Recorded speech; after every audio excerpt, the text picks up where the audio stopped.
네, 중동 정세가 시시각각 변하고 있습니다. 미국과 이란의 협상 줄다리기 속에 복잡하게 얽혀있는 신호들 전문가 두 분과 함께 분석해 보겠습니다. 오늘은 반길조 국립외교원 교수, 백승훈 한국외대 중동연구소 연구위원과 함께합니다. 안녕하십니까? 네, 안녕하세요. 네. 자, 트럼프 대통령이 중국 방문을 마치고 귀국하자마자 계속해서 이란을 향한 군사작전이 임박했다는 신호들이 나왔는데요.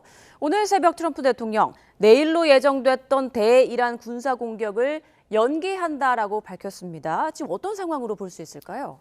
그 군사작전과 그 협상안 지금 그 이란이 지금 14개 안을 다시 던졌다고 하지 않습니까? 그러니까 그 종합적으로 검토하는, 그리고 그 과정에서 군사적 옵션도 함께 검토하는 그런 회의였을 가능성이 있죠. 그런데 어찌됐건 그 회의를 앞두고 그냥 18일 그 전날에 카타르, 사우디 그리고 UAE가 공격을 좀 하지 말아달라고 하는 그 요청이 들어와서 본인은 이제 공격을 하지 않겠다라고 해서 더 유예를 해서 지켜보겠다라고 얘기를 했죠. 근데 그러면서도 또 어떤 메시지를 했냐면 이란이 제시한 14개 안은 만족스럽지 않다라고 해서 뭐 그래서 우리는 군사적 옵션도 할 수 있다라고 또 얘기를 하면서도 또 지금 여러 가지 지금 그 혼선이 있긴 합니다. 근데 이란 매체 보도와 또 터키 매체 보도로서는 협상 진행 중에는 좀 약간 당근책이죠. 이란에 대한 석유에 대해서 유예를 조금 제재 유예를 해주겠다라는 얘기도 나오고, 또 이제 뭐 미국에서는 그럴 가능성이 낮다라고 또 얘기는 나오고 있지만 하여튼 그런 혼선된 메시지가 계속해서 지금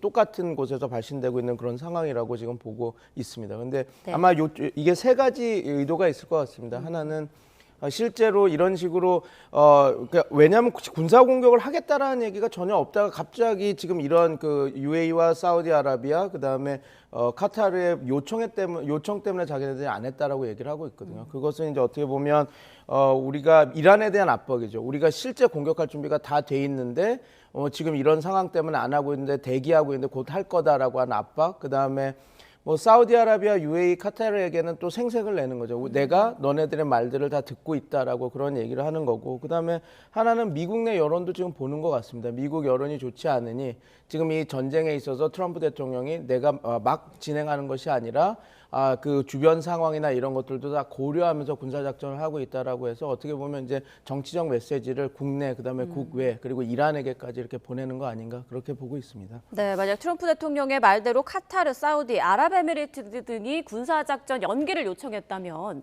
연기를 요청한 그 이유, 배경은 뭐라고 볼 수 있을까요? 그 배경을 살펴보기 위해서는 사실 군사 작전의 정체가 무엇인지가 사실 규명이 돼야 되거든요. 그게 정말 작전을 재개하기 위함인지 협상 압박용인지라고 봤을 때 작전을 재개하려고 했으면 작전의 효용성, 효과 이런 위주로 해야 되잖아요. 그러면 작전적 기습을 위해서라도 사실은 이야기를 안 하고 딱 해야 됩니다. 근데 이제 뭐 하루 전에 했다 뭐 이런 식으로 하는 것은 군사적 준비를 하고 있다는 것은 너무 패를 노출한 거기 때문에 결국은 협상용이라는 게 중요하다는 얘기고, 그리고 또 이런 것도 있을 겁니다. 미중 정상회담 이후에 사실은 트럼프 대통령이 이제 작전을 재개할 수 있다라는 그런 신호가 많았고 그런 우려가 있었어요. 그러니까 그런 거에 반드시 아니다라고 해서 초기에 진화를 함으로써 협상의 동력을 찾으려는 그런 게 있을 겁니다. 그리고 이제 말씀하신 이제 걸프국 요청이라는 개념은 이런 게 있는 것 같습니다. 트럼프 대통령은 지금 당장 전쟁을 재개해도 전혀 문제가 없다. 다 준비가 되어 있다. 그렇지만 다른 국가가 이렇게 좀 아쉬워하고 요청을 하니 그걸 좀 들어주겠다. 그리고 거기에도 한번 기대해 볼 만한 어떤 부분도 있지 않나 이런 얘기를 하는 것 같아요. 예를 들면 사우디를 중심으로 해서 중동판 헬싱키 협정 좀 추진하고 있잖아요. 그게 이제 걸프국 입장에서는 이란의 재공격을 뭐 막는 재발 방지 그게 이제 될 수 있고, 이란 입장에서는 미국의 이란 공격을 막는 방지 효과가 있잖아요. 그러니까 상호간 이익이 되는 측면이 있기 때문에 그것도 한번 설계하는 것을 한번 지켜보자 이게 있을 거고, 그다음에 이제 파키스탄의 중재국 노력이 정지가 된 게 아니에요. 지금 양국의 간접 소통을 이어가고 있거든요, 파키스탄이. 그러니까 그런 것도 있는 상황에서 그 정도의 플랫폼을 유지시켜 보고자 하는 의지, 그게 투영됐다. 그러면서도 군사작전 카드는 여전히 쥐고 있으니까 이란이 미국이 원하는 대로 나와야 된다라는 것을 압박한 것이라고 볼 수 있죠. 네, 군사작전 연기의 또 다른 배경으로 이제 이란이 제시한 협상 수정안을 생각해 볼 수가 있을 텐데, 이란이 14개 항의 그 수정 협상안을 제시했다고 하죠. 앞서 그 한 장짜리 양해각서 체결 때 거론됐던 그 내용들이 그대로 담겨 있다라고 보면 될까요? 네, 저도 한 장짜리 MOU 거기에서 그 수정안과 거의 대동소이하게 내용이 가는 것 같습니다. 네. 보면 일단은 그냥 3단계 협상 아닙니다. 일단은 종전을 하자. 그리고 종전을 하면서도 어떤 경제 유인을 좀 달라. 그리고 호르무즈 재개방 관련해서도 우리가 얘기를 하는데 거기에 관해서도 이제 경제적 유인을 이제 협상을 하자. 그리고 나서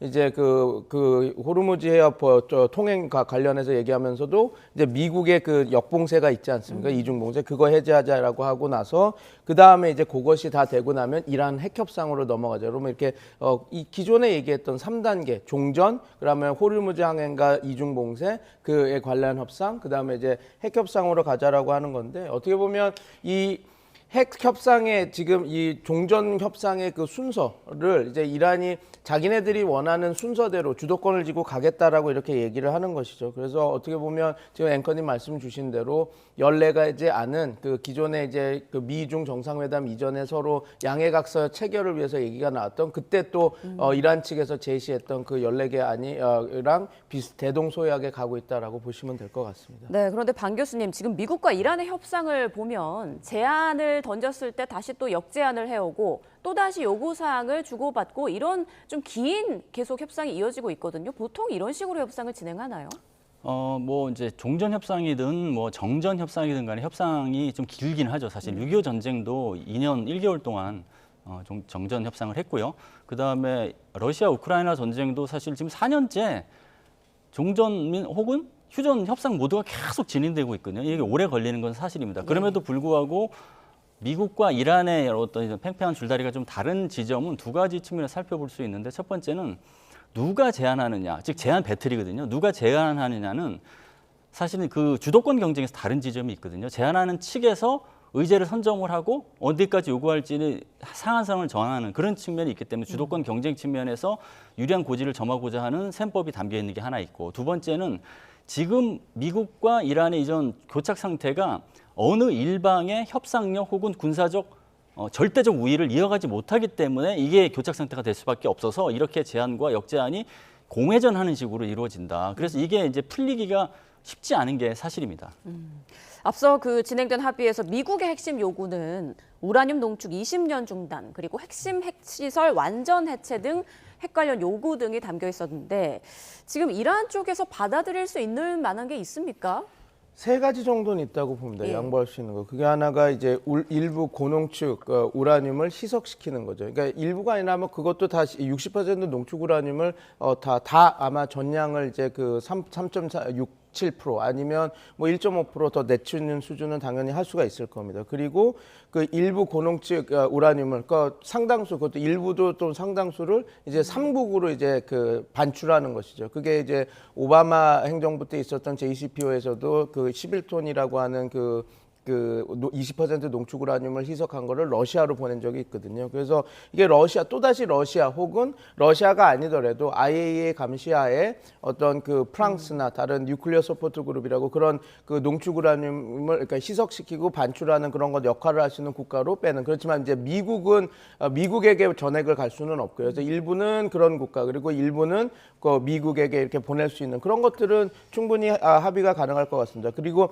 IAEA 사찰을 지금 지금 이란은 1967년 그 NPT 체제에 승인을 해서 거기에 대한 사찰만 봤는데 그거보다는 조금 더 뭐 93 추가 의정서 수준까지는 아니더라도 조금 더 높은 수준의 그 사찰을 일정 부분 그 감당하는 거 그리고 받아들이는 거는 이란 입장에서도 충분히 받아들일 수 있고 협상 카드로 쓸 수 있는 부분인데 예. 말씀 주신 대로 완벽한 핵시설의 해체 그러니까 뭐 이스파한, 나탄스, 포르도 여기에 있는 그 이란이 갖고 있는 여러 가지 지중화된 그 핵시설에 대한 완전한 폐쇄에 대해서는 아마 지금 어떠한 경제적 유인이나 다른 어떤 단계적 조치가 있지 않는 이상 완전 폐쇄는 받아들이기 쉽지 않을 것입니다. 그다음에 20년 농축 중단인데 그것도 이란 입장에서는 가능성이 있는 것이라면 오바마 행정부처럼 15년을 니네들이 동결을 하면 그 다음에 너네들과의 신뢰가 구축되면 그때 농축 우라늄 프로그램을 가질 수 있게 해주겠다라고 하는 어떠한 조건들이 붙으면 20년을 받아들일 수 있는데 그것이 아니라 무조건 동결하고 그 다음 끝은 폐쇄다, 다 폐기다 이렇게 한다면 이것도 받아들이기 좀 쉽지는 않은 아닌 것 같습니다. 그리고 이제 어떻게 보면 이제 핵물질 같은 농축 프로그램 자체를 가질 수가 없다. 핵 주권에 관한 거거든요. 그러니까 농축 프로그램은 너네들이 가질 수 없다라고 하는 것은 뭐 지금 그 중국과의 그 왕이 외교부장과의 얘기에서도 나왔던 것처럼 그것은 우리가 상징적인 수준이라 하더라도 NPT 체제 내에서 주권국이라고 하면 가질 수 있는 것이 핵 주권이기 때문에 농축 우라늄 프로그램을 아예 다 갖지 말라라고 하는 것. 그냥 어떤 조건이 붙은다면 이란도 받아들일 수 있겠지만 경제 제재나 어떤 신뢰가 구축되는 과정에서 단계별로 이렇게 하는 것이 아니라면 이란 입장에서는 지금 트럼프 대통령의 지금 그랜드 바게닝 그냥 예. 포괄적으로 한 번에 지금 여기서 포기를 해라라고 했을 때 이란 입장에서는 받아들이기 쉽지 않은 그런 부분이다 이렇게 보시면 될 것 같습니다. 네, 그런데 이번 이란의 수정 답변에 대해서 미국 측에서는 두 갈래 반응이 동시에 나오고 있습니다. 트럼프 대통령은 이란의 새 종전안에 대해서 매우 실망했다라고 얘기를 하고 있고 또 미국이 이란의 요구를 일부 수용했다라는 보도도 나오더라고요. 이건 어떻게 해석해야 될까요? 뭐 이거는 이제 트럼프 행정부의 이제 전략이라고 봐야겠죠. 뭐냐면은 이제 대화를 하면서 군사 공격을 같이 이어가는 투트랙 전략이라고 봐야 될 것 같습니다. 즉 이제 이란에서 이제 얘기한 게 석유 제재 유예 그게 이제 미국이 어느 정도 이제 제시한 거다라고 얘기하는데 이게 자칫 미국의 양보로 비춰지면 안 되잖아요. 그것을 단속하는 것이죠. 예. 그래서 상응하는 선물을 이란도 줘야 된다라는 식으로 압박을 하면서 그렇게 상응하는 선물을 안 주면 결국은 남는 것은 군사 타격이다라고 하면서 대화와 군사작전 재개라는 카드를 동시에 쥐고 있다. 어느 한쪽으로 기울어진 게 아니다라는 신호를 준 것이죠. 그게 사실은 이제 엇갈린 신호가 아니라 엇갈린 신호를 통해서 고강도 전략을 구사하는 것이다. 이렇게 보는 게 맞는 것 같습니다. 네, 양손에 다른 카드를 다 쥐고 있는 거다라는 말씀이신데 지금 미국 군용기가 탄약을 싣고 이스라엘에 도착했다라는 소식도 전해졌고요. 또 미국 내 강경파 쪽에서는 트럼프 대통령에게 이란 에너지 시설을 때리자 이렇게 촉구했다라는 얘기도 전해지고 있습니다. 자, 이번 합의도 불발될 시에 대규모 군사 공격으로 갈 가능성 있다고 보십니까? 저는 대규모 군사 공격은 쉽지는 않을 거라고 봅니다. 저는 물론 이제 미국의 강경파 그리고 이스라엘 쪽에서는 전술핵도 쓸 수 있다라고 하는 이야기가 좀 잠깐 나왔었으니까 물론 네. 그러니까 그게 어떤 위협 압박용 카드였다라고 저는 보고 있지만 그냥 어찌됐건 트럼프 대통령의 워딩은 풀 스케일 공격을 할 거다라고 이렇게 얘기는 했습니다. 그러니까 협상이 불발된 경우엔 그렇다고 얘기했죠. 그러나 현실적인 시나리오는 제한적인 공습 아니면 해상 작전이 되지 않을까 저는 그렇게 보고 있습니다. 그래서 뭐 지금 더 협상이 진행되는 그것을 봐야 되겠지만 뭐 하르그 섬을 공격한다던가 아니면 그 이란에 대한 그 전력 시설이나 인프라 시설을 공격하는 것은 리스크가 큰 거거든요. 왜 그래서 지금 카타르와 사우디아라비아 그리고 UAE가 지금 다 이야기를 해서 좀 하지 말아 달라라고 한 이유는 이란이 지금 미국과 이스라엘을 상황을 역전할 수 있는 전력은 절대 없습니다. 그러나 그 걸프 주변국의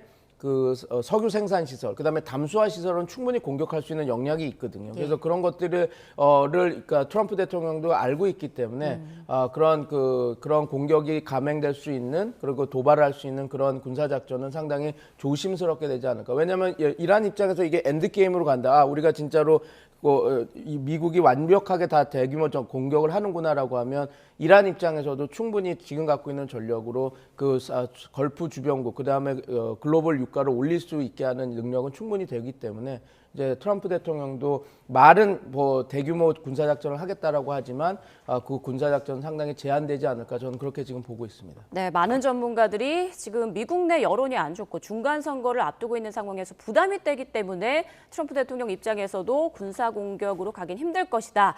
이렇게 분석을 하고 있는데 재집권 이후에 최저치 지지율이 나왔다고 하더라고요. 그렇죠. 지금 뭐 거의 모든 그 여론조사 기관에서 트럼프의 이제 콘크리트 지지 지금 40%가 다 내려온 걸로 나와요. 최근 조사에서도 이제 37%가 나왔는데, 근데 이제 그렇다고 해서 전쟁 재개에 엄청나게 부담을 갖고 있느냐? 그거는 또 아닌 부분이 좀 보여집니다. 여론의 악화에 약간 무뎌진 측면이 있어요. 트럼프 행정부가. 그래서 이런 무뎌진 상황은 뭐냐면 어차피 중간 선거가 유리하지 않은 상황이니 끝까지 어떤 전쟁을 해서 국민이 미국 시민들이 만족할 수준으로의 성과를 내면 차라리 그게 중간 선거를 최소한의 어떤 그 격차로 질 수 있는 발판이 될 수 있다라고 이제 셈법을 바꾸는 그 뉘앙스가 좀 보여져요. 그게 있고 그리고 또 의회에서도 그렇게 트럼프 행정부의 입장을 완전히 반대하는 건 아닙니다. 예를 들어서 이란 전쟁 중단에 대해서 결의안이 계속 부결되고 있잖아요. 상원, 하원 마찬가지로. 거기에 이제 어느 정도 힘을 실는 것 같습니다. 그럼 이런 전쟁을 재개할 수 있는 상황에서 과연 족쇄가 뭐고 족쇄가 풀린 거는 뭔지 이런 셈법을 가동시킬 거거든요. 족쇄가 풀린 거는 일단 미중 정상회담이 일단 끝난 거예요.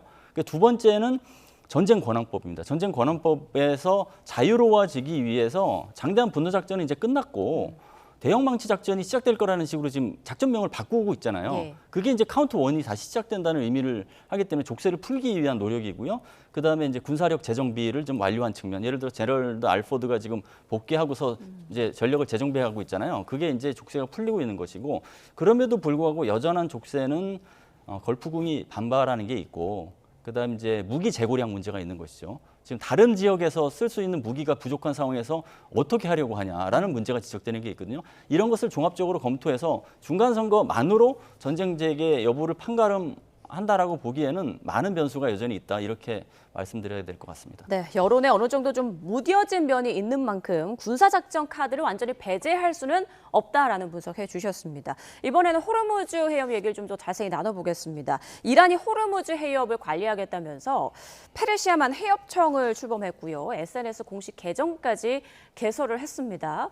지금 호르무즈 통제권을 공식화하려는 그런 움직임을 계속 보이는 것 같아요. 네, 맞습니다. 지금 이란 입장에서는 협상 국면에 가더라도 이걸 제도화가 돼야지 그걸 바탕으로 자기네들 협상력을 올리고 이걸 포기할 듯이 받을 수 있는 그런 경제적 유인에 대한 그 요청을 조금 더 명분이 설기 때문에 이렇게 하는 것인데요. 저는 근데 누차 말씀드리지만 이 호르무즈 해협 통행료를 걷는 이런 것들 물론 이란은 그것을 유지하기 위해서 자기네들이 할 수 있는 모든 노력은 지금 하고 있지만 예. 아마 지금 종전이 되게 되면 이걸 유지할 수 있을지는 조금 저는 회의적으로 보고 있습니다. 왜냐하면 지금 미국과 중국이 정상회담에서 서로 대립각을 다 세웠지만 호르무즈 통행료에 관련해서는 같은 목소리를 냈거든요. 예. 통행료는 우리가 받아들이지 않겠다. 왜냐하면 이게 호르무즈예요. 그게 어떻게 보면 그런 국제 해협을 그냥 그리고 그 자연스럽게 만들어진 해협에 대한 어떤 영유권이나 통제권을 이제 허락하기 시작한다면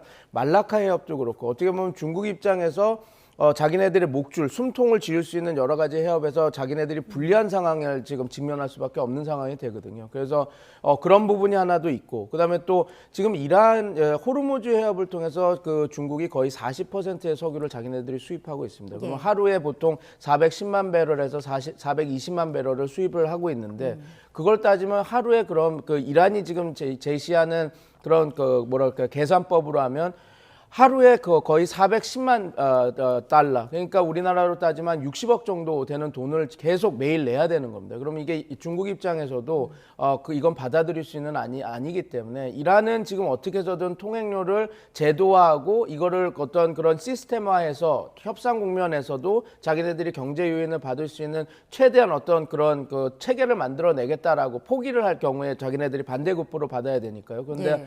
과연 이런 것들이 이란의 그 의도대로 갈 수 있을지는 저는 조금 회의적으로 보고, 물론 그렇지만 이란 입장에서는 자기네들이 쓸 수 있는 가장 큰 협상력을 높이는 카드는 호르무즈 통제권 그리고 통행료이기 때문에 예. 계속해서 이런 조치들은 취할 것이다. 그러나 그게 과연 실제적으로 이란이 원하는데 결과를 낳을지는 저는 조금 회의적으로 보고 있습니다. 그리고 호르무즈 해협에서 이란이 해적 케이블을 볼모로 삼는다는 얘기도 나왔습니다. 호르무즈 해협에 인터넷 케이블에 요금을 부과할 것이다라는 언급이 나왔고 또 이란이 해적 케이블을 공격할 가능성까지 제기되고 있는데요. 이 부분은 앞으로 어떻게 좀 전개가 될까요?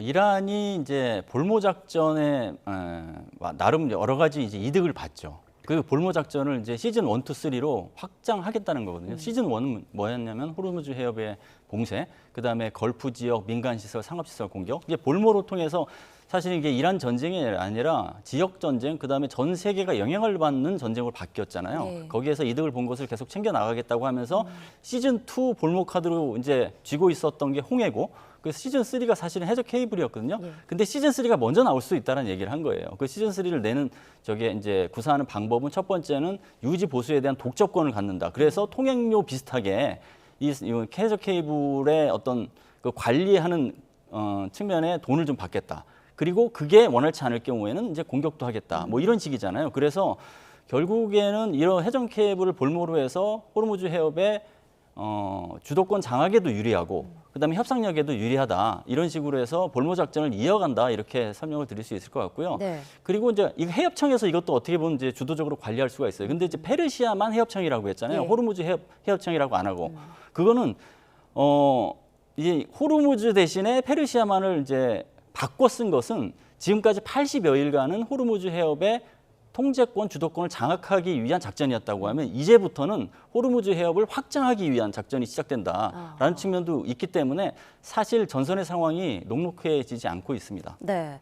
자, 마지막 질문이 될 것 같은데 해저 케이블을 통제하거나 파괴할 경우 디지털 재앙이 올 수 있다라는 분석도 있고요. 그렇게 큰 영향은 없을 거다라는 그런 전망도 있습니다. 어떻게 분석하고 계세요? 저는 이제 전 세계적인 영향력은 좀 낮을 텐데요. 그러나 지금 걸프 국가들은 피해가 막심할 겁니다. 그러니까 UAE나 사우디아라비아나 카타르, 바레인 거기에 그 해저 케이블에 직접적으로 연결이 돼서 금융망이나 이런 것들을 만들어 놨던 그런 걸프 주변 국가들은 피해가 크기 때문에 결국은 지금 이란이 쓰고 있는 것은 저 여러 가지 지금 그 반 교수님께서도 잘 말씀 주셨지만 볼모를 여러 가지 레벨로 하고 있는 겁니다.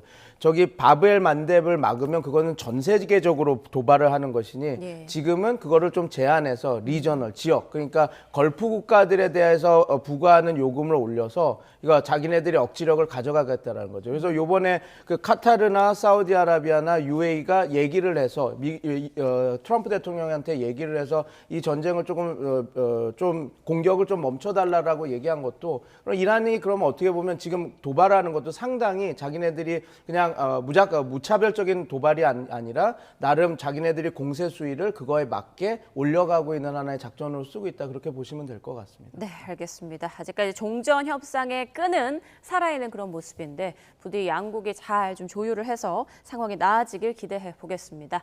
자, 지금까지 반길조 국립외교원 교수, 백승훈 한국외대 중동연구소 연구위원과 중동 상황 짚어봤습니다. 고맙습니다. 감사합니다.